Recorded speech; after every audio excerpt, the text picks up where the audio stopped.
নাস্তিকতা নিপাত যাক, দিন ইসলাম জিন্দাবাদ। নাস্তিকতা নিপাত যাক, দিন ইসলাম জিন্দাবাদ। কোটি প্রাণে একই আওয়াজ। খোদাদ্রোহী ছাড় পাবে না, এই বাংলায় ঠাঁই হবে না। মুসলমানরা জেগেছে আজ, ঠিক কিনা? জোর কদমে সামনে চলো, বজ্র কণ্ঠে আওয়াজ তুলো, সবাই মিলে একই তালে দাও না স্লোগান, নারায়ে তাকবীর, নারায়ে তাকবীর। দিন ইসলাম, দিন ইসলাম জিন্দাবাদ, জিন্দাবাদ। ইসলামেরই জন্য দেশের হয়েছে জন্ম, ইসলামের বিরুদ্ধে গেলে দেশ হবে ভিন্ন। ইসলামের বিরুদ্ধে যারা নিয়েছ অবস্থান, এই বাংলায় ঠাঁই হবে না, যাও হিন্দুস্তান। ও জোর কদমে সামনে চলো, বজ্র কণ্ঠে আওয়াজ তুলো, সবাই মিলে একই তালে দাও না স্লোগান, নারায়ে তাকবীর, নারায়ে তাকবীর। মুসলমানের এই দেশেতে নাস্তিকদের ঠাঁই নাই, নাস্তিকদের পক্ষে যারা তাদের কোনো রক্ষা নাই। এই দেশেতে থাকতে হলে কোরআন মানতে হবে, কোরআন না মানলে তারা বিতাড়িত হবে। ও জোর কদমে সামনে চলো, বজ্র কণ্ঠে আওয়াজ তুলো, সবাই মিলে একই তালে দাও না স্লোগান, নারায়ে তাকবীর, নারায়ে তাকবীর। আল কোরআনের আলো ঘরে ঘরে জালো, আসবে বিজয় রক্ত আর জীবনের বিনিময়। আওয়াজ দিয়া, আসবে বিজয় রক্ত আর জীবনের বিনিময়। বিপ্লব মানে জীবন দেয়া, বসে থাকা নয়, সে কোনদিন আসবে না রে, করো যদি ভয়। লড়াইয়ের ওই ময়দানেতে যেতে তোমাকে হবে, প্রয়োজনে সব রক্তটুকু জমিনেই ঢেলে দেবে। লড়াইয়ের ওই ময়দানেতে যেতে তোমাকে হবে, প্রয়োজনে সব রক্তটুকু জমিনেই ঢেলে দেবে। তবুও তোমায় লড়তেই হবে, মানিবে না পরাজয়। তবুও তোমায় লড়তেই হবে, মানিবে না পরাজয়। বিপ্লব মানে জীবন দেয়া, বসে থাকা, করো যদি ভয়। একসঙ্গে, সে কোনদিন আসবে না রে। এটা আওয়াজ না, এটা ফালতু হইতেছে। আবার, সে কোনদিন আসবে না রে, সে কোনদিন আসবে না রে। আসবে বিজয় রক্ত আর জীবনের বিনিময়, আসবে বিজয় রক্ত আর জীবনের বিনিময়। বিপ্লব মানে জীবন দেয়া, সে কোনদিন আসবে না রে, করো।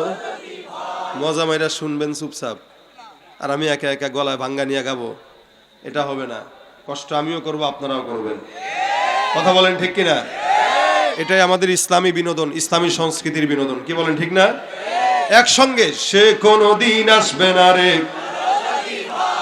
বিপ্লব মানে জীবন দেয়া, বসে থাকা নয়, সে কোনদিন আসবে না রে, সে কোনদিন আসবে না রে, করো যদি ভয়। সুদের টাকায় প্রাসাদ গড়ো, ঘুষ ছাড়ো না, দিন দুঃখী না খেয়ে মরে খবরে রাখো না, ঠিক কিনা?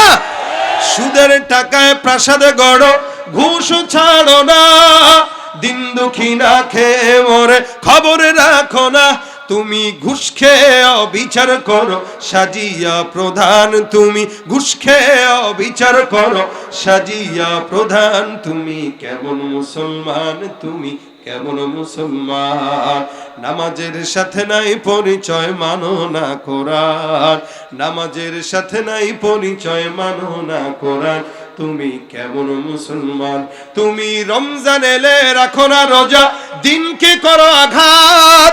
পয়সা কড়ির নেই তো অভাব, দাও না তো যাকাত, ঠিক কিনা?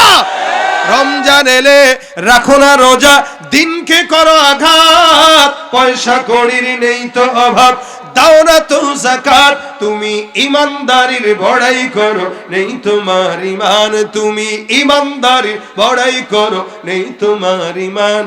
তুমি কেমন মুসলমান, তুমি কেমন মুসলমান? নামাজের সাথে নাই পরিচয়, মানো না কোরআন। তুমি কেমন মুসলমান। সত্য না মিথ্যা? নামাজ যারা পড়ে ঘুষও খায়, আসলে কি নামাজি নাকি বেশধারী?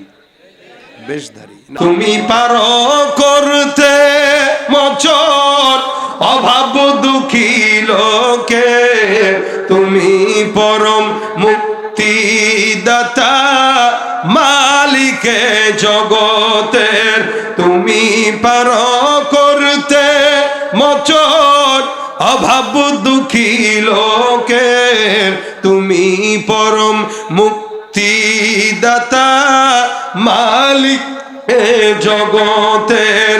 তোমার কাছে চাই যে পানা, তোমার কাছে চাই যে পানা, আমরা প্রতিদিন তোমার দয়ায় পূর্ণ আমার সারা নিশিদিন। আল্লাহ তুমি দয়ার সাগর, আল্লাহ তুমি দয়ার সাগর, রহমানুর রহিম, তোমার দয়ায় পূর্ণ আমার সারা নিশিদিন। বিল হক বশীরা ওয়া নাযীরা وداعيا إلى الله بإذنه وسراجا منيرا. أما بعد فأعوذ بالله من الشيطان الرجيم. بسم الله الرحمن الرحيم. أتل ما أوحي إليك من الكتاب وأقم الصلاة إن الصلاة تنهى عن الفحشاء والمنكر ولذكر الله أكبر والله يعلم ما تصنعون. صدق الله مولانا العظيم. وقال النبي صلى الله عليه وسلم أول ما يحاسب به العبد يوم القيامة الصلاة أو كما قال عليه الصلاة والسلام. وقال تعالى إن الله وملائكته يصلون على النبي يا أيها الذين آمنوا صلوا عليه وسلموا تسليما. زبان كل شكل درود شريف بري. اللهم صل على محمد وعلى آل محمد كما صليت على إبراهيم وعلى آل إبراهيم إنك حميد مجيد. اللهم بارك على محمد وعلى آل محمد كما باركت على إبراهيم وعلى آل إبراهيم إنك حميد مجيد. यहाँ हम सब मुसाफिर हो, यही आखिर ठिकाना, कोई आगे रवाना है कोई पीछे रवाना. बलगल उला बिकमालिही कशफत दुजा बिजमालिही हसनत जमीउ खिसालिही सल्लु अलैहि व आलिही. मोहब्बत ज़बान खुले एक तो जिक्र करी ला इलाहा इल्लल्लाह ला इलाहा আওয়াজ দিয়ে একসাথে লা ইলাহা ইল্লাল্লাহ, লা ইলাহা ইল্লাল্লাহ, লা ইলাহা ইল্লাল্লাহ, লা ইলাহা ইল্লাল্লাহ, লা ইলাহা ইল্লাল্লাহ, লা ইলাহা ইল্লাল্লাহ মুহাম্মাদুর রাসূলুল্লাহ সাল্লাল্লাহু আলাইহি ওয়াসাল্লাম।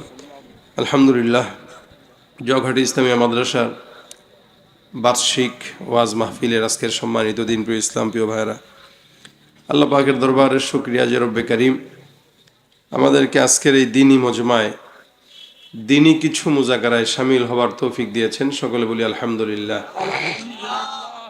আল্লাহ পাক তৌফিক এনায়েত করলে অসুস্থ শরীর নিয়ে আপনাদের সামনে উপস্থিত হয়েছি। 3 দিন ধরে জ্বর, ঠান্ডা, নাক কান সব বন্ধ, নিজে কি বলছি নিজেই বুঝতে পারতেছি না, এরকম হালত। এর ভিতরেও চেষ্টা করব স্বল্প সময়ে আপনাদের সাথে জবান রক্ষার্থে যেহেতু আসা হয়েছে কিছু মুজাকারা করব।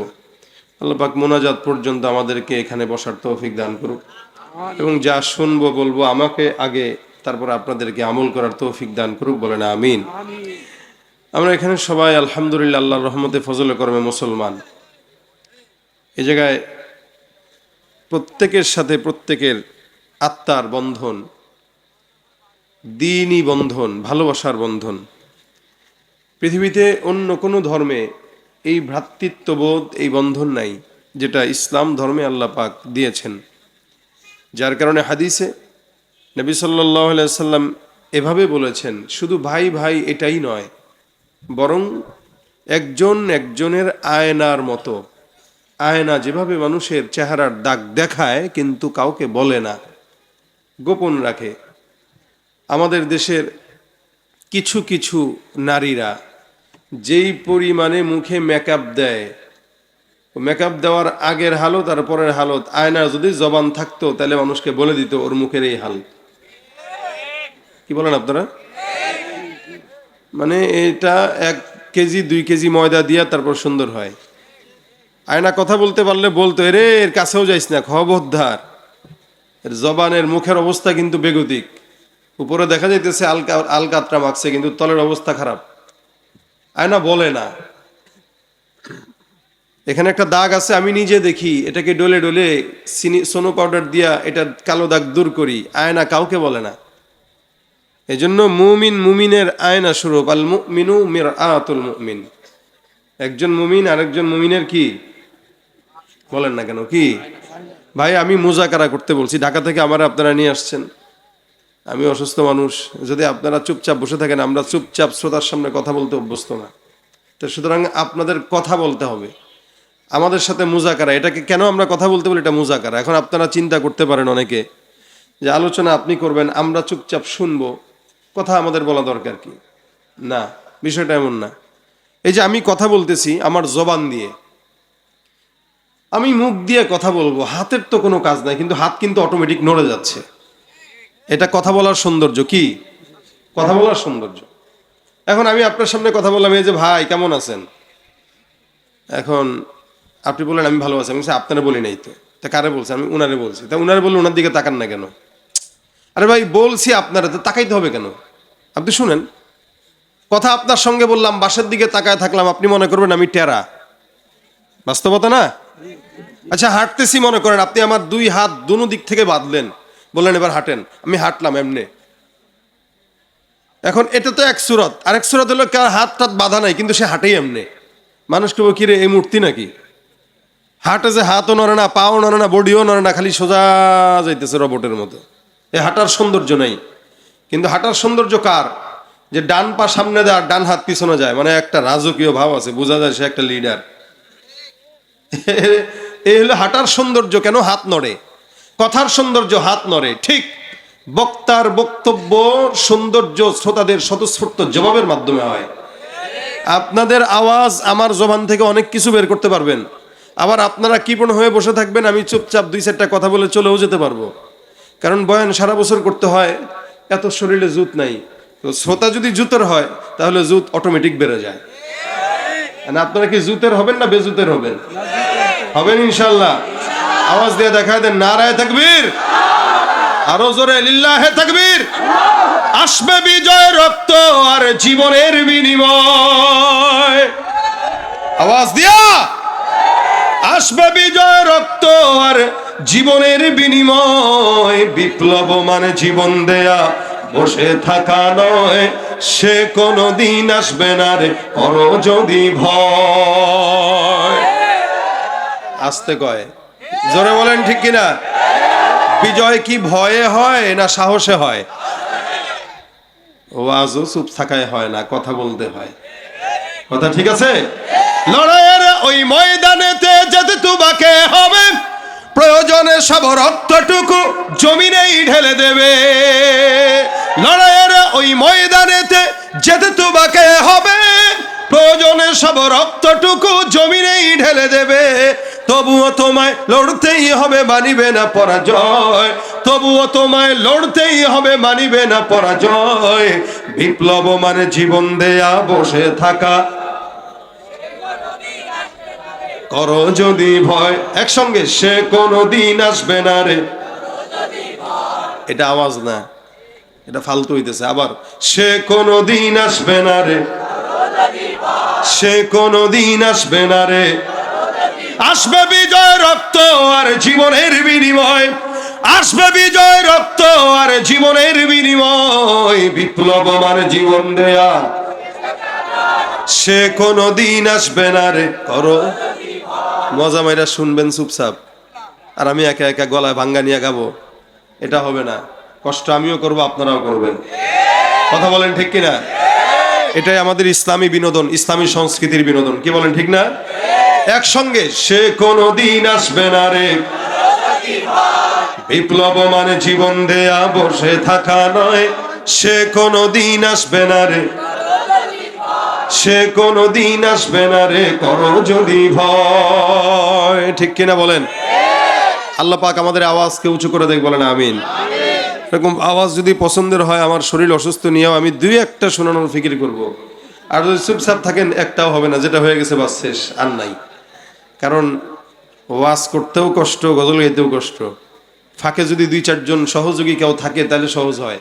আর আপনারা তো দুই চারজন না, অনেকজনই আছেন। সহযোগিতা শেষ পর্যন্ত করলে শুনবেন, না করলে চুপচাপ আওয়াজ শুনে চলে যাবেন। আওয়াজ হবে, দিতে পারবেন তো ইনশাল্লাহ? এই সাইডে যারা দাঁড়ায় আছে, একটু বসতে পারতেছেন না? একটু বসে যান ফাঁকে ফাঁকে। আগানো লাগবে না, ফাঁকে জায়গা আছে, বহুত জায়গা আছে ভিতরে ফাঁকে ফাঁকে। যে বসার সে পিছনে যায় বসে, আর যে দাঁড়ায় থাকার সে জায়গা থাকলেও দাঁড়ায় থাকে। আসলে আমাদের দোষ না, আমাদের বাংলাদেশে এত বেশি লোকাল বাস। এই বাঙালি লোকাল বাসে দাঁড়ায় থাকতে থাকতে এমন অভ্যাস হয়েছে, এখন সব জায়গায় দাঁড়ায় থাকে। এটা তো লোকাল বাস না ভাই, এটা মাহফিল। নিজে বসেন, অন্যকে বসার জায়গা করে দেন। যারা স্বেচ্ছাসেবক আছে এরা বাদে সবাইকে বসায় দেন। আপনারা যারা এই যে বেস লাগানো আছে, আপনারা অন্যদেরকে ঠেলা দিয়ে দিয়ে বসায় দেন, বসায় দেন সবাইকে। আল্লাহু আকবার, আরো জবান খুলে আল্লাহু আকবার। তাহলে আমরা মুমিন, মুমিনের কি স্বরূপ বলেন?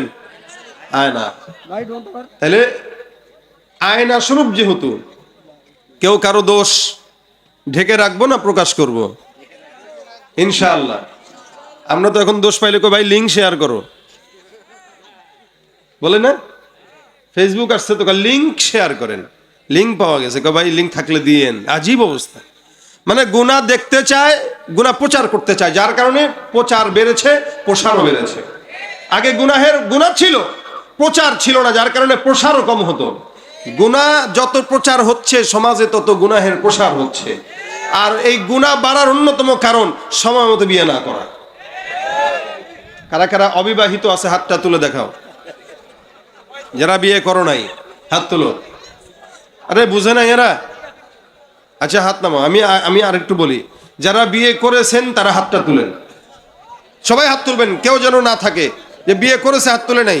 আপনার আশপাশে দেখেন যে বিয়ে করার পরেও হাত না তুলে, তার নামটা বলেন, মাইকে বলি, তাহলে তার বাসায় গেলে বউ আজকে একটু সুন্দর করে আপ্যায়ন করবে।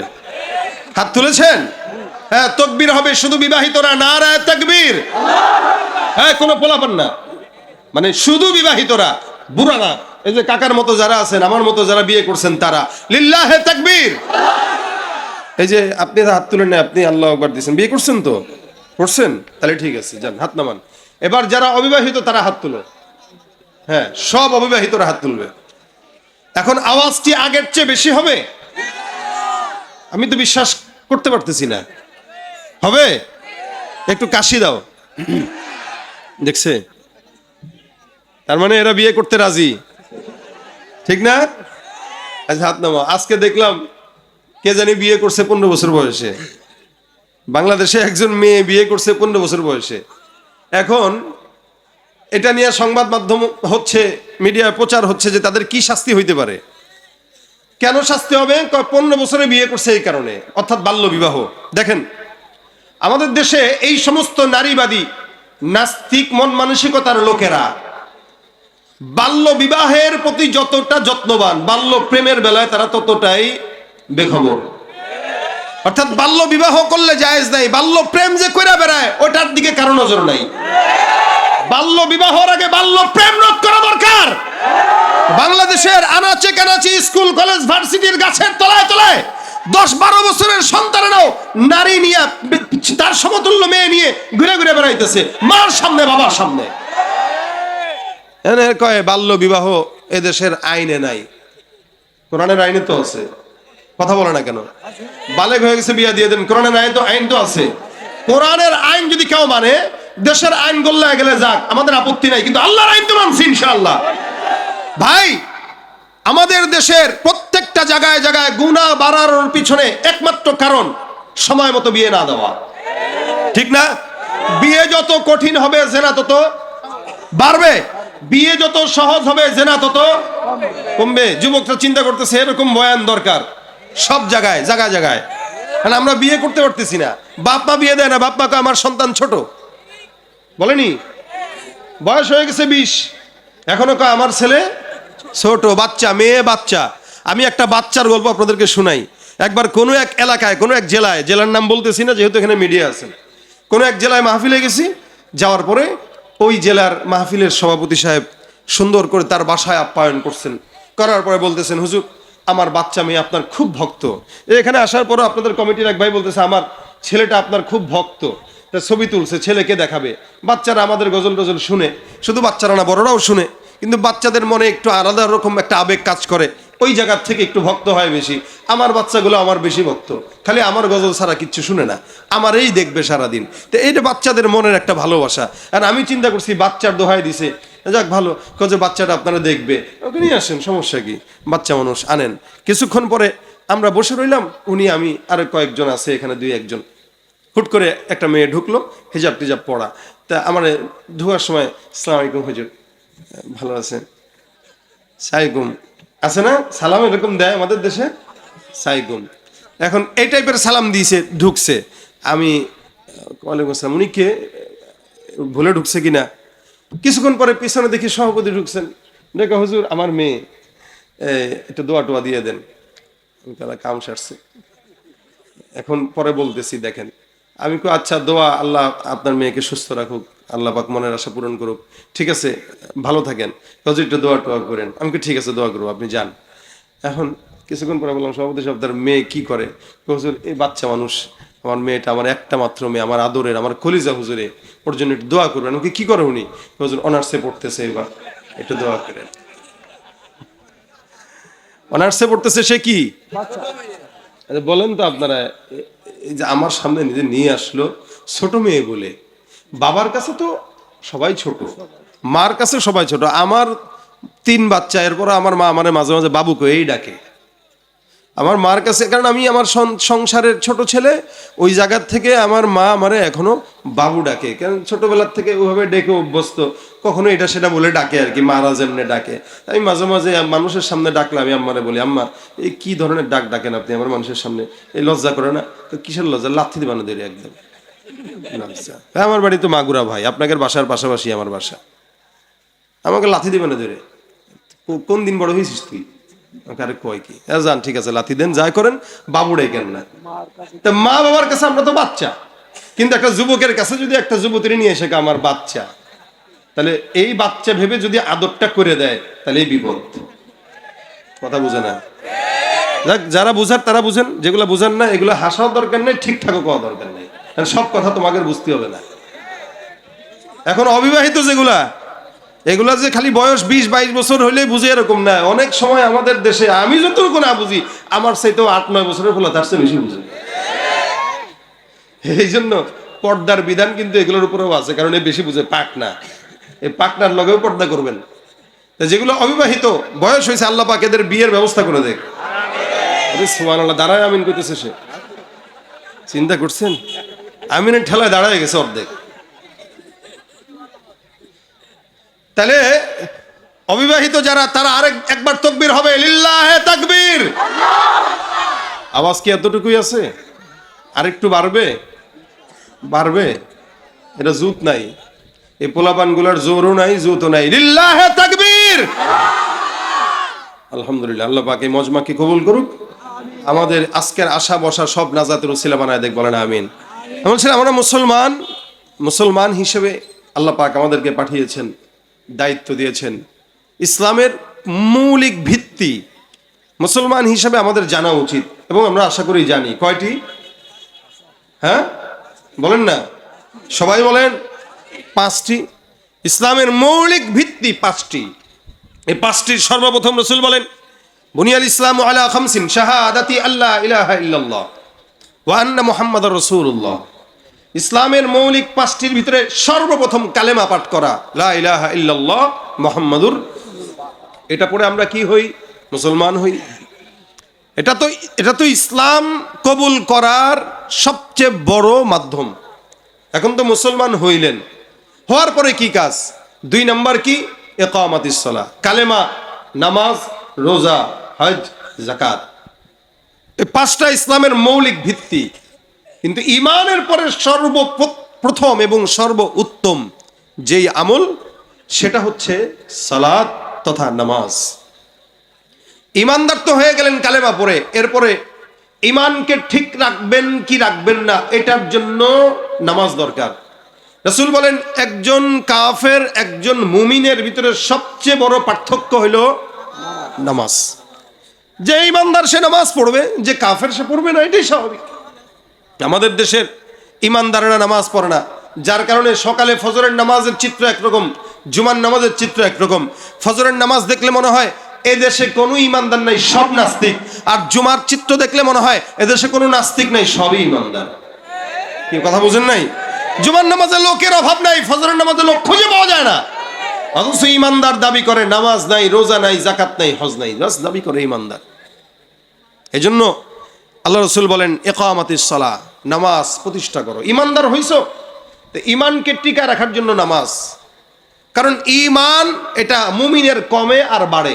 আল্লাহ রাসূল অন্য হাদিসে বলেন, আল ঈমান হুয়া ইয়াজিদু ওয়া ইয়ানকুসু। ঈমান এটা বাড়ে আর কমে। বাড়ে কমে মানে লাইটের ভোল্টেজ যখন বাড়ে পাওয়ার বাড়ে, ভোল্টেজ যখন কমে তো পাওয়ার কমে। এক সাহাবী রাসূলের কাছে বলতেছেন, ইয়া রাসূলুল্লাহ, আমার ঈমান যে আছে না নাই এটা বুঝবো কিভাবে? নবী বলেন, যন্ত্র আছে তো। বলে, কি যন্ত্র?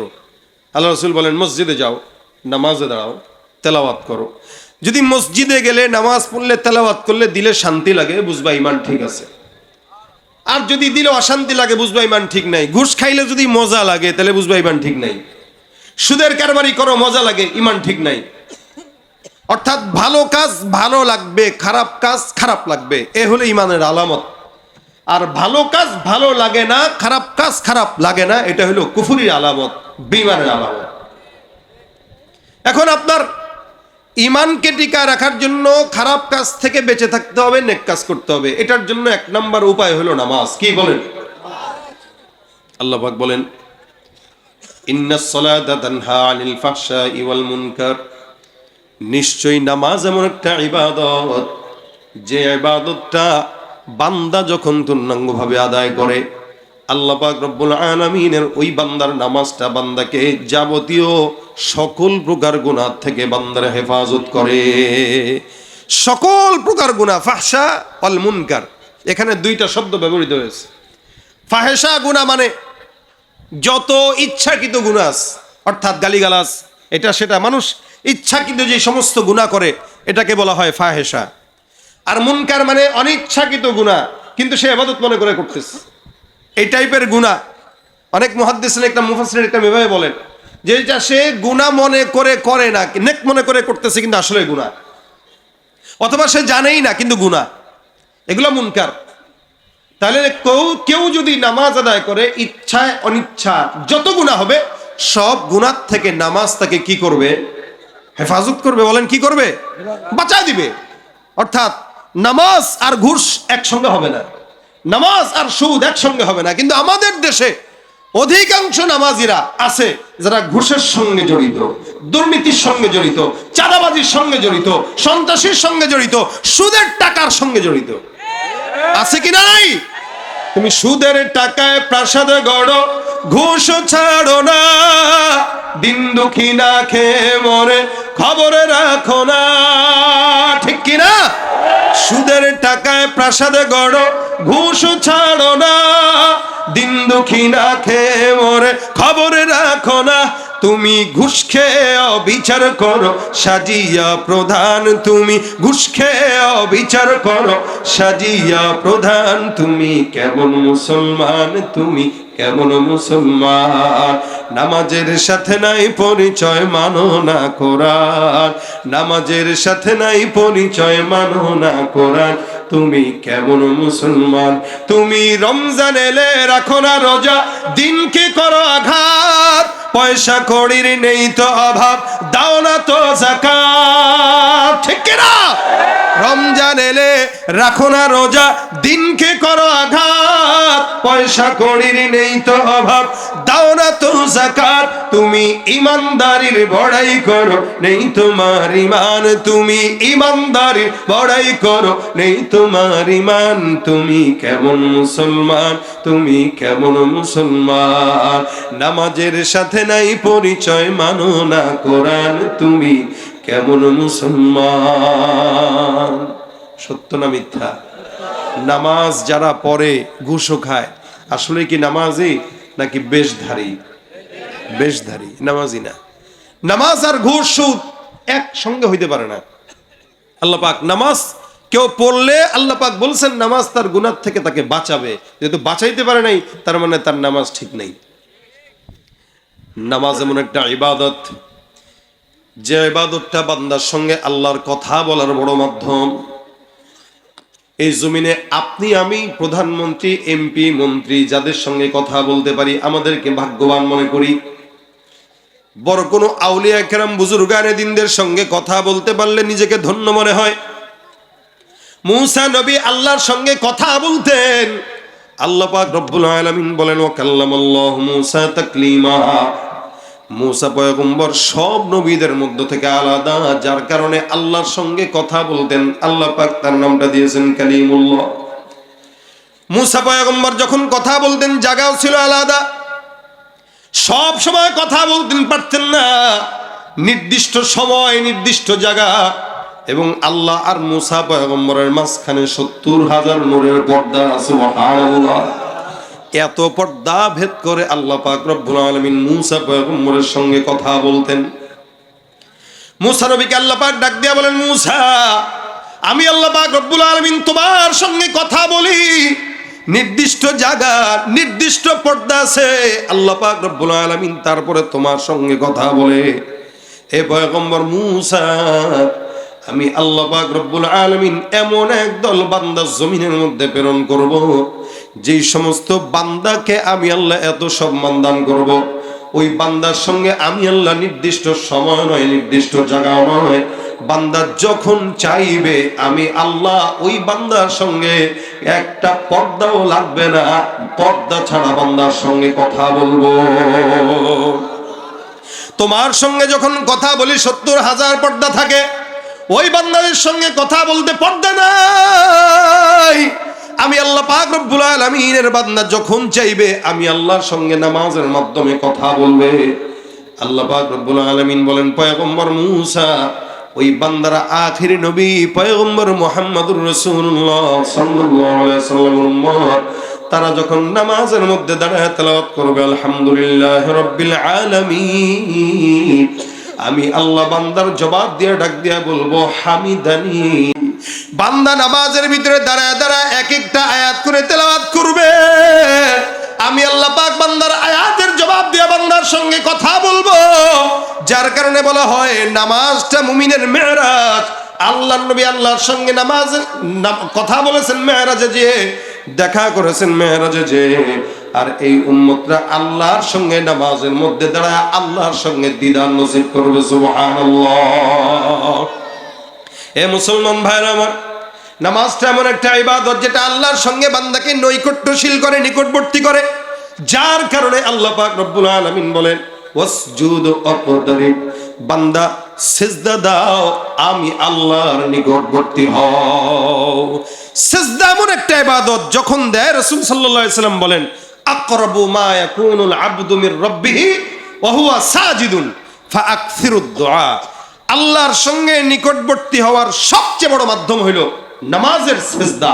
বান্দা যত বেশি সিজদা দিবে তত বেশি আল্লাহর নিকটবর্তী হবে। এই কারণে তোমরা যখন সিজদা দাও তখন বেশি বেশি সিজদায় আল্লাহকে ডাকো।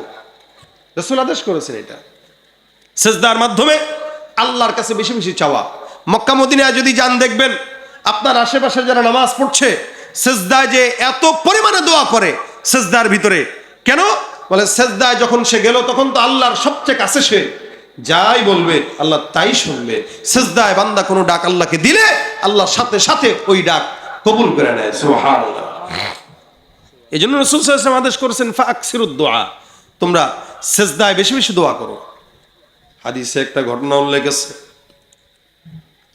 নবীজির জামানায় একজন সাহাবী মদিনার জমিন থেকে কোনো এক জায়গায় ব্যবসার জন্য রওনা হয়ে গেছে। কোনো গল্প নয়, হাদিসের গল্প ঘটনা। ব্যবসার জন্য কোনো একটা দূর দেশে রওনা। একজন মানুষ একাকী বিশাল বড় সম্পদের পাহাড় নিয়ে রওনা হয়ে গেছে। আশেপাশে কোনো মানুষ নাই, আশেপাশে কেউ নাই। যার কারণে আল্লাহর বান্দা বহুদূর সফরের জন্য রওনা হয়ে একটা জায়গায় তারপরে তাঁবু টাঙাইলো, ওই জায়গায় বিশ্রাম নেওয়ার জন্য। বিশ্রাম নেওয়ার জন্য যখন তাঁবু টানায়, হঠাৎ করে বান্দা বিশ্রাম নিতে নিতে তাকায় দেখে চতুর্দিক থেকে ডাকাত সর্দার ঘেরাও করে রেখেছে। মরুভূমি, আশেপাশে কোনো মানুষ নাই, কোনো মানুষকে ডাক দিলে আসবে এরকম কোনো হালত নাই, একদম একা। নিচে জমিনে ওই আল্লাহর বান্দা সাহাবী, আর উপরে আমার আল্লাহ রাব্বুল আলামিন। মাঝখানে তাকে বাঁচানোর মতো আর কেউ নাই। ডাকাত সর্দার এসে ডাক দিয়া বলতেছেন, ওই তোমার উটের বাহনের মধ্যে যত সম্পদ আছে সব তাড়াতাড়ি দিয়ে দাও, নয়তো ইন্তেকাল হয়ে যাবে। আল্লাহর বান্দা দিয়ে দিতে রাজি হইল, কিন্তু হঠাৎ করে ডাকাত সর্দার কয়, হ্যাঁ সম্পদ তো দিবা, নিজেও মরবা। ভাই সম্পদ নেন নেন, আমারে মাইরেন না, স্বাভাবিক বিষয়। আমরাও আল্লাহ না করুক কেউ ডাকাতের কবলে পড়লে এটাই বলে, ভাই যা নেন নেন, মোবাইল নেন, টাকা নেন, আঘাত দিয়েন না। সাহাবী বলতেছেন, আপনি যা নেন নেন, উটের উপরে যা আছে নিয়ে যান, বাঁচলে ব্যবসা করতে পারবো, কামাইতে পারবো, কিন্তু গায়ে হাত দিয়েন না। ডাকাতের হালতটা ছিল এটা। ওই ডাকাতটা প্রসিদ্ধ ছিল এরকম ভাবেই যে সে যাকে ধরে তারে ছাড়ে না, তার সম্পদ নেয়, তার হত্যাও করে। ডাক দিয়ে বলতেছে, বাঁচার তো কোনো উপায় নাই, মরবা তো 100%, লাভ নাই, শেষ কোনো ইচ্ছা থাকলে বলো। তো সাহাবী বলতেছেন, শেষ ইচ্ছা আছে, 2 রাকাত নামাজ পড়তে দিবানি? সুবহানাল্লাহ। আমাদের শেষ ইচ্ছা থাকতো, ভাই বউডার লগে একটু কথা বলবো, একটু পোলাডারে একটু ওসিয়ত করবো। জীবনের কত মানুষের কত রকম শেষ ইচ্ছা, কি খাইবা, একটু ইলিশ মাছের ডিম খাবো, মানে এমনি ইচ্ছা প্রকাশ করে। সাহাবী বলতেছেন, 2 রাকাত নামাজ, আমি আমার মালিকের নিকটবর্তী হইতে চাই মৃত্যুর আগে। কত মানুষ নামাজ পড়ছে, লাভ হয় নাই, তুইও পড়বি, লাভ হবে না। সে মনে করছে সবার নামাজ এক। ভাই সব নামাজ এক না। আল্লাহ কখনো কখনো বলেন, ক্বাদ আফলাহাল মুমিনুন আল্লাযীনা হুম ফী সালাতিহিম খাশিউন। আরে মুমিনরা সফল যারা তাদের নামাজে যত্নবান। আরেক দিকে বলতেছে, ফাওয়াইলুল লিল মুসাল্লিন, এই নামাজিগুলো ধ্বংস, নামাজীদের জন্য ধ্বংস। এক জায়গায় বলতেছেন নামাজীরা সফল, এক জায়গায় বলতেছেন নামাজীদের ধ্বংস। কেন বলে, সব নামাজি এক না। কেউ নামাজ পড়ে আল্লাহর জন্য, কেউ নামাজ পড়ে ভোট পাওয়ার জন্য। পার্থক্য আছে না? এখন এই আল্লাহর বান্দা ডাক দিয়া বলে, নামাজ পড়বা, পড়ে নাও। সাহাবী আল্লাহর বান্দা নামাজে দাঁড়ায় যায়, সিজদার ভিতরে যায় সুন্দর করে দোয়া করে, ইয়া ওয়াদুদ ইয়া ওয়াদুদ ইয়া ওয়াদুদ ইয়া যাল আরশিল মাজিদ ইয়া ফাআলাল লিমা তুরিদ আসআলুকা বিইজ্জিকাল্লাযী লা ইউরাম ওয়া মুলকিকাল্লাযী লা ইউদাম। আল্লাহর বান্দা সাহাবী দোয়াটা করতেছেন, আনতাকফিনি শাররা হাযাল লাস ইয়া মুগীসু আগিসনি ইয়া মুগীসু আগিসনি।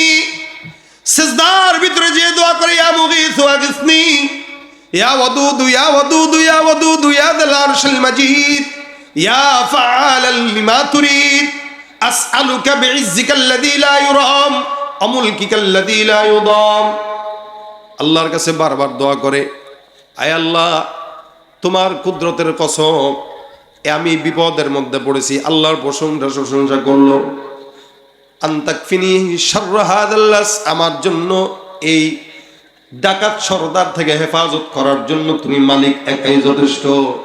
ইয়া মুগীসু আগিসনি। সিজদায় পড়ে পড়ে আল্লাহর বান্দা সাহাবী বারবার আল্লাহর দরবারে দোয়া করে। হঠাৎ করে দূর থেকে ঘোড়ার পায়ের আওয়াজ কানের ভিতরে আসে। আশেপাশে 100 কিলোমিটার যাবত কোনো মানুষজন নাই। এই গভীর মরুভূমির ভিতরে কোন বান্দা আবার যেন হঠাৎ করে ঘোর সওয়ার হয়ে সামনে আসতেছে। আল্লাহর বান্দার ভয় ঢুকে গেল, না জানি আবার অন্যান্য ডাকাত সরদাররা আসতেছে। আল্লাহর বান্দার কাছে সামনে এসে একজন বান্দা ডাক দিয়া বলে, এ আল্লাহর বান্দা মাথাটা উঠাও। এই সাহাবী সিজদা শেষ করে নামাজ শেষ করে বান্দার দিকে তাকায় দেখে সুন্দর পোশাক হলো এক আল্লাহর বান্দা, আর ওই আল্লাহর বান্দার পাশে ওই ডাকাত সরদারের লাশ পড়ে আছে। সুবহানাল্লাহ, আল্লাহু আকবার। অবাক হয়ে গেছে, কিরে ইনি কে, আর এর হালত এই কেন? আল্লাহর বান্দা সাহাবী ডাক দেয়া বলে, ভাই আপনি কে? চিনলাম না। আবার এই ডাকাত সর্দার মরল কিভাবে? আমি তো সিজদায় ছিলাম। এ আল্লাহর বান্দা ডাক দেয়া বলে, সাহাবী তুমি যে এই জায়গায় বসে আল্লাহর দরবারে সিজদা দিয়া মালিককে ডাকলা, আমি তো জমিনের কোনো বান্দা নয়, আমি চতুর্থ আসমান থেকে নাজিলকৃত একজন ফেরেশতা। আল্লাহ পাক রব্বুল আলামিন আমাকে পাঠাইছে তোমাকে সাহায্য করার জন্য। সিজদার ভিতরে ঢুকে তুমি যখন দোয়া করেছো, ইয়া মুগীসু আগিসনি, আমার আল্লাহর দরবারে আওয়াজ পৌঁছায় যায়। আমি চতুর্থ আসমানে কাজে ব্যস্ত ছিলাম, আল্লাহর জিকিরে মগ্ন। হঠাৎ করে কানের ভিতরে আওয়াজ, আমার আল্লাহ ডাক দেয়া বলে, এ ফেরেশতার দল, জমিনে এক আল্লাহর বান্দা বিপদের মধ্যে পড়েছে, কে যাবা? আল্লাহ পাকের আওয়াজ আসার সঙ্গে সঙ্গে আমি দাঁড়ায় গেলাম, মালিকরে বললাম, আল্লাহ তোমার এই ছোট্ট ফেরেশতাকে তোমার একজন বান্দার খেদমত করার সুযোগ দিয়া দাও।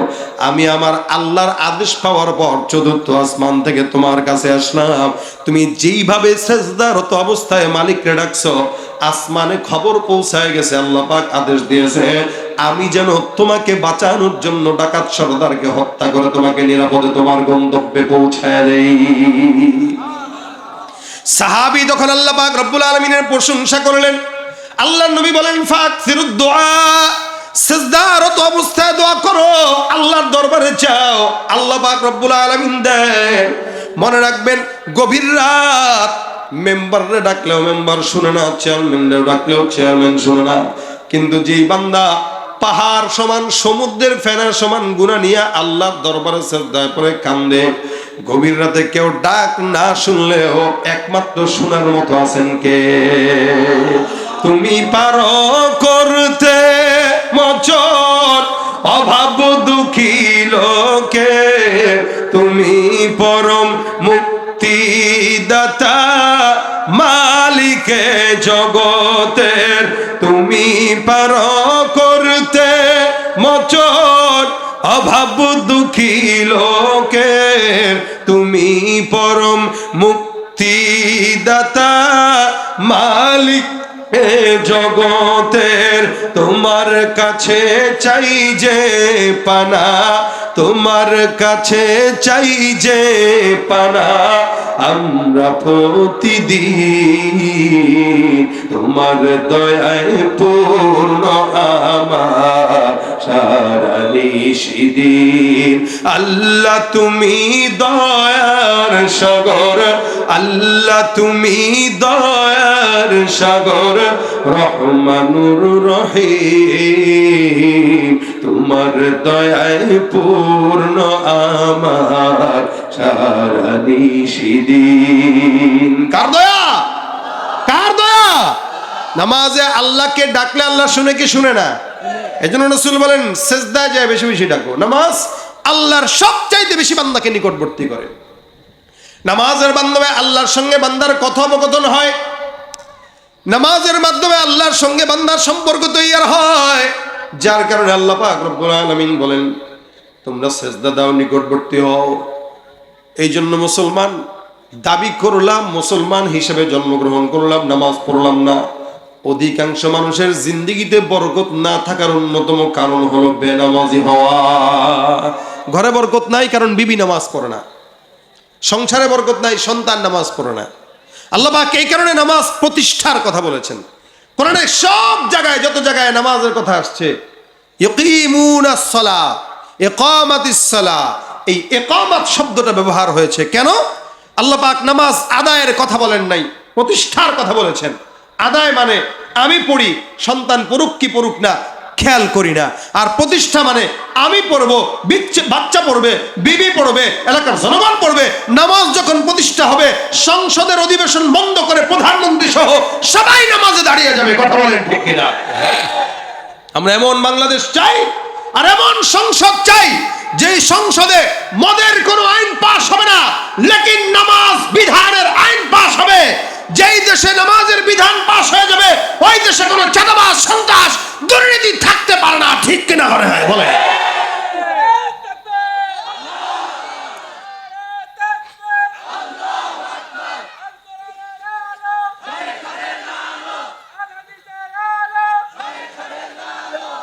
নামাজ কি লাগবে? প্রতিষ্ঠা। বলেন কি লাগবে?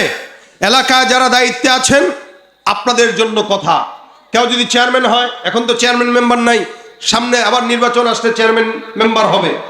এলাকার এমপি যদি থাকে কেউ, বাস তাদের দায়িত্ব হলো অন্তত আমি আমার এলাকায় নামাজের বিধান কায়েম করব। আমি আমার এলাকায় কোনো আজানের সময় কোনো দোকানপাট বন্ধ থাকতে পারে না। ভাই এক সাহাবী, এক তাবেঈ ছিলেন বিখ্যাত, সাঈদ ইবনুল মুসাইয়িব রাহমাতুল্লাহ আলাইহি, বহুত বড় একজন বিখ্যাত তাবেঈ ছিলেন। ওনার আদত ছিল, যদিও সাহাবা তাবেঈদের আদত ছিল এটা যে নামাজের প্রতি তারা যত্নবান ছিলেন। বিখ্যাত এই তাবেঈ সাঈদ ইবনুল মুসাইয়িব আজানের আগে আগে মসজিদে যেতেন, সব সময় আজানের আগে আগে যেতেন। একবার ওনার খাদেম ওনাকে প্রশ্ন করলো যে হযরত, নামাজ পড়লেই তো হয়, জামাতের সাথে নামাজ পড়বেন, আল্লাহ পাক নামাজে যত্নবান হইতে বলছেন, তো নামাজে যত্নবান, কিন্তু সব সময় 5 ওয়াক্ত আমি আমার জিন্দেগিতে আপনাকে দেখেছি যে আপনি আজানের আগে আগে মসজিদে যান, আধা ঘন্টা আগে মিনিমাম মসজিদে হাজির হয়ে যান। কেন? অনেক সময় কাজের ব্যস্ততায় 10 মিনিট পরে গেলে সমস্যা কি? নামাজ তো পড়লেন। আগে আগে যাওয়ার কারণ কি? সাঈদ ইবনুল মুসাইয়িব বলেন, শোনো, আজানের আগে আগে কেন যাই? আজানটা তো দেয় মুয়াজ্জিন, কিন্তু কার তরফ থেকে ডাকা হয়? আল্লাহ। এই শব্দগুলো কে শিখাইছেন? আল্লাহ। আল্লাহু আকবার, আল্লাহু আকবার, আশহাদু আল্লা ইলাহা ইল্লাল্লাহ, আশহাদু আন্না মুহাম্মাদুর রাসূলুল্লাহ। কত চমৎকার শব্দ! এই শব্দগুলো তো আল্লাহই শিখাইছেন। দেখেন, যখন নামাজ ফরজ হয়, নামাজের সময় তখন সাহাবা আজমাইনের সাথে রাসূলের বৈঠক বসছে। তা কোন শব্দ দিয়ে বান্দাকে আজানের জন্য ডাকা যায়, নামাজের জন্য ডাকা যায়? রাসূল বলতেছেন, এই তোমাদের কোনো মাশওয়ারা থাকলে বলো, কিভাবে আজানে নামাজের জন্য ডাকবো? এক সাহাবী বলতেছেন, হুজুর আজানের সময় হয়ে গেলে ঘন্টা বাজায় দিব। রাসূল বলেন, না, এটা হয় না। আরেক সাহাবী বলতেছেন, হুজুর আজানের সময় হলে আগুন জ্বালায় দেব। বলে, না না, এটা কি ধরনের কথা বলে? এগুলো না, এগুলো তো মূর্তি পূজকদের কাজ, অগ্নি পূজকদের কাজ। এরকম এক একজন এক একটা বলতেছে আর কি। আজান কেমনে হবে এটা নিয়ে মাশওয়ারা করছে। নবী সাল্লাল্লাহু আলাইহি ওয়াসাল্লাম বলেন, সিদ্ধান্ত ফাইনাল না, একটা কাজ করো, আমরা অপেক্ষা করি, কালকে আবার বসি, এর ভিতরে তোমরাও ভাবো দেখি আল্লাহ পাক আমাদের কিছু দেয় কিনা। এক সাহাবী রাত্রেবেলা ঘুমাইছে, আব্দুল্লাহ ইবনে যায়েদ ইবনে আব্দুর রাব্বি। রাতের বেলা ঘুমায় স্বপ্ন দেখে কোনো একজন লোক তার কাছে আইসা আজানের সমস্ত শব্দগুলা এটা শিখাই দিয়ে বলছেন, শোনো আজান দিলে হইলে এই শব্দগুলা দিয়ে বলবা, তাহলে এগুলোই উত্তম শব্দ। স্বপ্নে শিখাই দিছে। সুবহানাল্লাহ।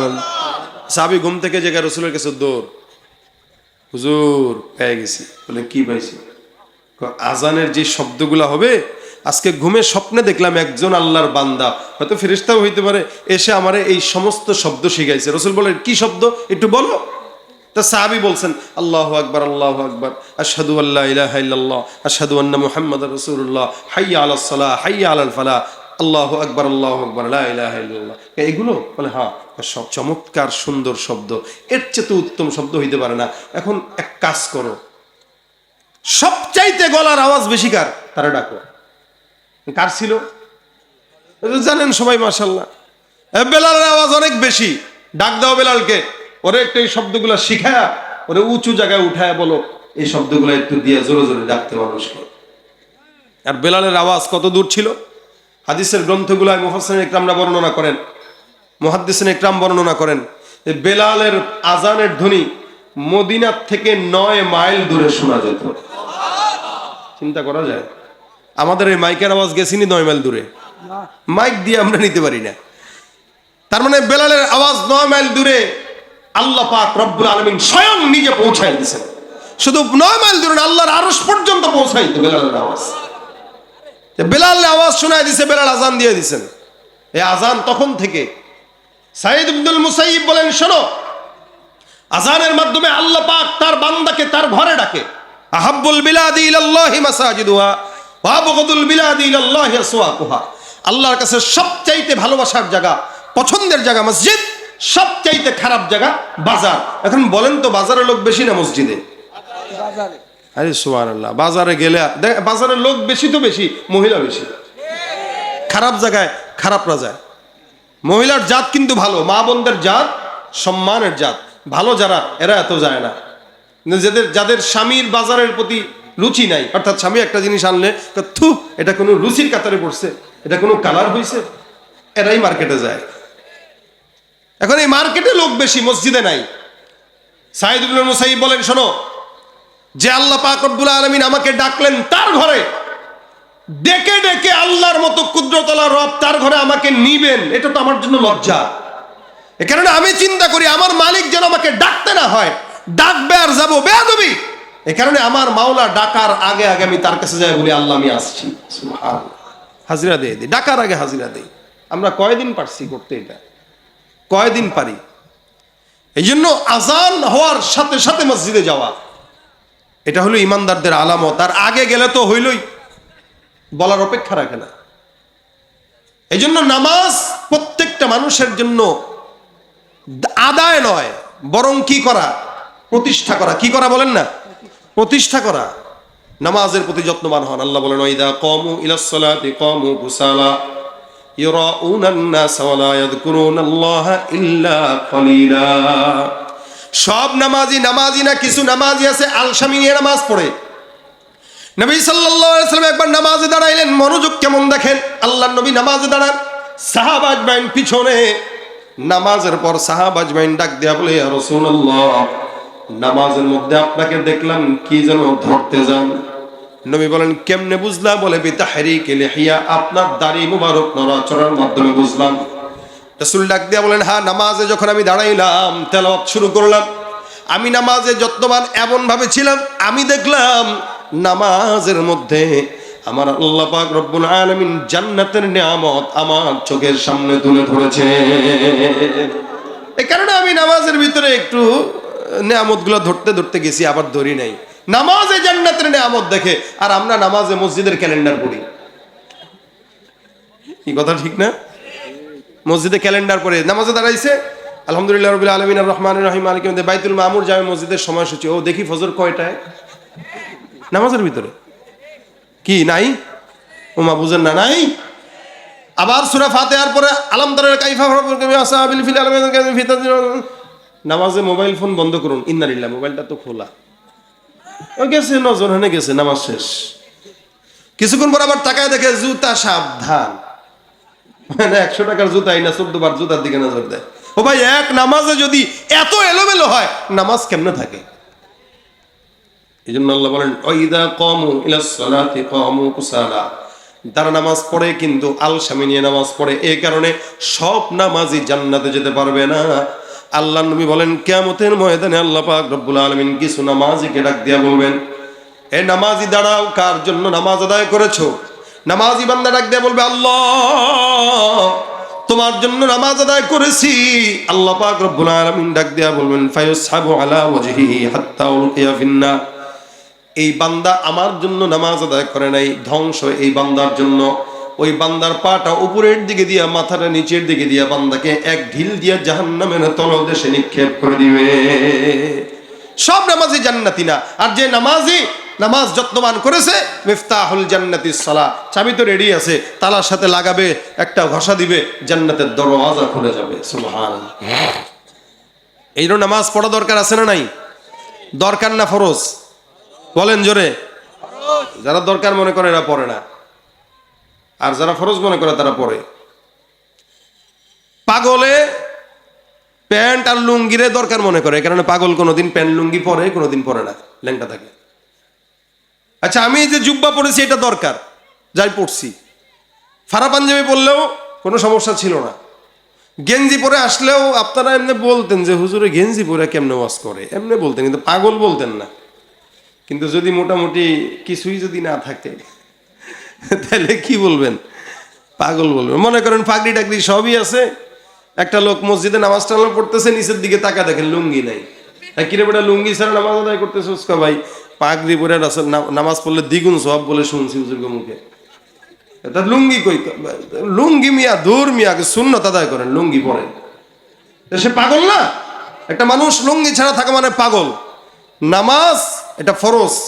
লুঙ্গি ছাড়া মানুষকে যেমন পাগল বলা হয়, ঠিক ফরজ বিধান ছাড়া যারা চলে দুনিয়াতে সবচেয়ে বড় পাগল তারা। এই জন্য নিয়ত করেন, নামাজে যত্নবান হন। নামাজ ছাড়া আর অন্য কোনো কাজ আমাদের নাই, এটা সবার প্রথম কাজ। সাহাবা আজমাইন ঈমান আনার পরে রাসূলের কাছে যায় যদি বলতেন, হুজুর ঈমানদার হয়েছি, এখন কি কাজ বলেন? নবী বলতেন, এখন ঈমানদারের পরে সর্বপ্রথম কাজ হলো নামাজ। নামাজের প্রতি যত্নবান হও, এরপর অন্যান্য কাজ করো। আমাদের সমাজের যুবকরা যদি নামাজ পড়তো, সমাজে এত অন্যায় অবিচার বাড়তো না। সমাজের যুবকরা নামাজি না বলেই অন্যায় বাড়ছে, অবিচার বাড়ছে, সন্ত্রাসী অন্যান্য কার্যক্রম বাড়তেছে। আজকে আমি আপনাদের এলাকার যত যুবকরা আছে, আমি আপনাদের যুবকদের কাছে আবদার করতে চাই, আজকে থেকে নিয়ত করেন, কারা কারা নামাজ পড়বেন একটু হাতটা তুলে দেখায় দেন। ইনশাল্লাহ। হাত উঠাইতে এত দেরি হয় কে? মানে নিয়ত করবেন, ঠেলা দিয়া করা লাগবে। আল্লাহ পাক তৌফিক দান করে, বলেন আমিন। হাত নামান। এই যে যারা নিয়ত করেছেন, যদি 10 জন মানুষ যদি নামাজের নিয়ত করে যে আজকে থেকে নিয়ত, ভাই যৌবন বয়সটা নামাজের বয়স, বুড়া বয়স না। বুড়া বয়সটা হলো যেগুলো পড়বেন এগুলো হলো বোনাস, যৌবন বয়সটা হলো আসল। কারণ বুড়া বয়সে অজু রাখা যায় না। এক অজু করতে গেলে 2 বার অজু ভাঙে, পা ধুইতে গেলে একবার ভাঙে, মুখ ধুইতে গেলে একবার ভাঙে, আবার নামাজ পড়তে দাঁড়ায় সেজদা দিতে উঠতে গেলে আবার ভাঙে, বারবার ভাঙে। কিন্তু জওয়ান বয়সে আসরের নামাজের অজু দিয়া এশারের নামাজ পড়া যায়। এই জন্য আল্লাহর হাবিব বলেন, 7 প্রকার মানুষ আল্লাহর আরশের নিচে ছায়া পাবে, অকলবুহু মুআল্লাকুন বিল মাসাজিদ। এর ভিতরে 1 নম্বর অন্যতম হচ্ছে যাদের অন্তর মসজিদের সঙ্গে জোড়া লেগে থাকে। সুবহানাল্লাহ। তাহলে আমরা আমাদের অন্তরকে মসজিদের সঙ্গে জোড়া লাগায় রাখবো। মসজিদ আমাদের ঘর বানায় নেব, যে এটাই আমার ঘর, আমি এখান থেকে বের হই শুধু আমার অন্যান্য কাজ করার জন্য, বাকি সময় আমি এখানেই কাটাই। এই দেখবেন যেই ব্যক্তি বিপদে পড়লে মসজিদে যায়, সেজদা দেয়, সে যেই শান্তি পায়, শান্তি অন্য কোনো জায়গায় পায় না। বিপদে পড়ার পরে মসজিদে একটু বসে দেখেন কতটা শান্তি। তাই আমাদের যুবকরা যেন নামাজ পড়ে। প্রত্যেকটা ঘরের স্বামীরা, তাদের দায়িত্ব হলো বিবি নামাজ পড়ে কিনা খেয়াল করা, সন্তান নামাজ পড়ে কিনা খেয়াল করা। এভাবে যদি খেয়াল করে করে আমরা নামাজি হয়ে যেতে পারি, ইনশাআল্লাহ আল্লাহ পাক রব্বুল আলামিন আমাদের জিন্দেগিতে বরকতময় করবেন, আমাদের সব কিছুকে বরকতময় করবেন। তো নামাজ ধর্ম তো ইনশাআল্লাহ, যুবকরা ধর্ম তো ইনশাআল্লাহ। আল্লাহ তৌফিক দান করে, বলেন আমিন। নামাজের মাধ্যমে কথা হবে আল্লাহর সাথে, আল্লাহর নিকটবর্তী হব, এবং নফল নামাজের সেজদাগুলোতে বেশি বেশি আল্লাহর দরবারে দোয়া করব। কি বলেন? বেশি বেশি দোয়া করবেন। দেশের জন্য দোয়া করেন। দেশের যে পরিমাণ তেলের সংকট চলতেছে, আল্লাহ যেন সংকট দূর করে দেয়। বলেন আমিন। আল্লাহ যেন এই যে ইরান আর আমেরিকা, ইসরায়েল, এই সমস্ত যুদ্ধ যেন আল্লাহ বন্ধ করে দেয়। আর আমিন জোরে বলেন মিয়া। নাকি আপনারা যুদ্ধ লাগলে খুশি? হ্যাঁ, ঠেলা তো বুঝেন নাই এখনো। আজকে ঢাকার থেকে আসতে যায় যত পাম্পে দাঁড়াইছি, আরে সুবহানাল্লাহ, মনে হইলো মানে এই দেশের মানুষ এত বেহায়া কেন বুঝি না ভাই। তেলের সংকট আমরা লাগাইছি কেন জানেন? তেল আছে হুন্ডায়, এরপর আবার গেছি। যেই লোক 50 টাকার তেল নিত, এই লোক এখন 500 টাকার তেল নেওয়ার জন্য প্রত্যেক দিন সিরিয়াল ধরে। কেন, দরকার কি? আর যেই জিনিসে নিষেধ করা হয়, আল ইনসানু হারিসুন ফিমা মুনিয়া, মানুষের হালতে হইলো যেই জিনিসের ব্যাপারে নিষেধ করা হবে ওই জিনিসের প্রতি খালি দৌড় দিবে। দেখি না এটা কি আছে, এটা তাকাইস না বেটা, তাকাইস না। কি ভাই একটু দেখি না, কয় বেটা দামি জিনিস, অন্য জিনিস, তাকাইস না, ধরিস না বেটা, দিছে হাত, তাকা দেয় ঘুর। ভালো হয়েছে না এবার? মানা করছিলাম না, ভালো ভাবছি তো কি না কি, এরকম অবস্থা হয়েছে আর কি। আমরা প্রতিনিয়ত আমরা যেভাবে চলি সেভাবে যদি চলতাম, তাহলে পেট্রোল পাম্পের মালিক গুলাও এত দান্দাবাজি করতে পারতো না। সবচেয়ে বড় দান্দাবাজ এরা, কেন জানেন? এরা জানে যে বাঙালি জাতির এখন তেলের প্রতি একটা ব্যাপার চলে আসছে, এখন বন্ধ রেখে দেবো পাম্প, একটু জমাবো, পরে 200 টাকা দিলে লিটার প্রতি দিব। ওদের এই ধান্দাবাজি বন্ধ করার জন্য আমাদের যে কাজ করতে হবে, আমাদের যতটুকু দরকার আগে যেভাবে নিয়েছি ওভাবে নেব। পেট্রোল পাম্পগুলোতে যে অযথা ভিড় জমায়েন না। এরা যখন দেখবে 2-3 দিন কিরে কোনো ভিড় নাই, কিছু নাই, না রে পাবলিক তো বুঝে গেছে, তখন ডাক দিয়ে ভাই আসেন, তেল আছে, নিয়ে যান। তখন আমরা কমু, তেল বিনা চলে না দুনিয়া, ঠিক না? এতদিন তোদেরকে আমরা তেল দিছি, এখন তোরা আমাদেরকে তেল দে, এরপর চিন্তা করবো তেল নিবো কি নেবো না। আজীব অবস্থা। রাস্তাঘাটে তাকায় দেখেন না, লাইট মারে, ওই যে রাস্তার পাশে যে হোটেলগুলা লাইট দিয়ে ডাকে, আসেন নাকে। তখন তেল পাম্পের লোকরা আমাদেরকে এমনি ডাকবে। আপনারা ভিড় বন্ধ করে দেন, তেল আছে, চলেন না এক সপ্তাহ পরে যান, কিন্তু তেল শেষ হওয়ার আগে আবার ভরতেছেন কেন? এটা করে আমরা আরো এদের দাম বাড়াইছি, তেলের দাম বাড়াইছি। এই দেশের ভিতরে বুঝাচ্ছি যে তেলের সংকট, মূলত এত সংকট না, সংকট আমরা তৈরি করতেছি। সুতরাং আমরা যদি আমাদের প্রয়োজন ছাড়া পাম্পগুলোতে ভিড় না করি, তাহলে দেখবেন ওরাও ঠিক মতো আমাদেরকে তেল দিবে, দামও বাড়াবে না, আর দেশের অবস্থাও সুন্দর হয়ে যাবে। আজকে যত পাম্পে দেখলাম ভাই গ্যালান নিয়ে আসতেছে। ভাই ও কোনোদিন গ্যালান নিয়ে তেল নিছে? দেখছেন কেউ গ্যালান নিয়ে তেল নিতে? তো কেন ও গ্যালান নিয়ে যাবে? আজকে আবার দেখলাম আমাদের মাগুরাতেই সংবাদ প্রচার হয়েছে, মহিলারা নাকি তেল নিতে পাম্পে গেছে গ্যালান নিয়ে, স্বামীদের সহযোগিতায়। চিন্তা করছেন অবস্থা? এটা কি খাবে তেল নিয়ে? হুন্ডায় তেল আছে, থাকুক না, আলাদা আবার গ্যালানে দরকার কি দরকার বলেন? জমা করে কি করবে? এই কারণেই বাড়ছে দাম, নয়তো বাড়তো না। প্রতিনিয়ত আমরা যেভাবে চলছিলাম ওভাবে চললে সবকিছু ঠিক থাকতো। আমাদের দোষে আমরা সব পাম্পগুলা বন্ধ হবে। আজকে পেরেশানিতে পড়ে গেছি যে আল্লাহ, আমি তো যশোর যাবো, কেমনে যাবো? তো ভাগ্যিস এক জায়গা থেকে পাইছি। খুব পেরেশানিতে পড়ছি যে আমি যাবো কেমনে, আসবো কেমনে, এত দূরের রাস্তা। সব পাম্পের হালত এক। এই জন্য ভাই একটু বোঝার চেষ্টা করেন, দোয়া করবেন আল্লাহ পাক যেন দেশের পরিস্থিতি ভালো করে দেয়। সেজদা যে একটু দোয়া করবেন, আল্লাহ যেন এই দেশের অবস্থা ভালো করে দেয়। সুবহানাল্লাহ, কাকার তো দেখা যায় জুদ আছে ভালো। আল্লাহ পাক এই দেশের অবস্থা ভালো করে দেয়, বলেন আমিন। তার নামাজ পড়বো তো ইনশাল্লাহ, আমাদের মা বোনদেরকে পড়াবো, বাচ্চাদেরকে, বিবিদেরকে, ঘরের যাদেরকে দেখি প্রতিদিন অন্তত একজনকে নামাজের দাওয়াত দেব। তাহলে আজকের মজমার কামিয়াব এই জায়গায় হবে যে এখান থেকে যদি 5 জন নামাজি হই, অথবা যাওয়ার পরে 5 জনকে দাওয়াত দিতে পারি, তা আশা করা যায় ইনশাআল্লাহ আমাদের সমাজ সুন্দর হবে, দেশ সুন্দর হবে, আমাদের দেশের গুনাহ, অন্যায়, অবিচার এগুলো কমে যাবে। আল্লাহ পাক তৌফিক দান করুক, বলেন আমিন। নাস্তিকতা নিপাত যাক, দিন ইসলাম জিন্দাবাদ। নাস্তিকতা নিপাত যাক, দিন ইসলাম জিন্দাবাদ।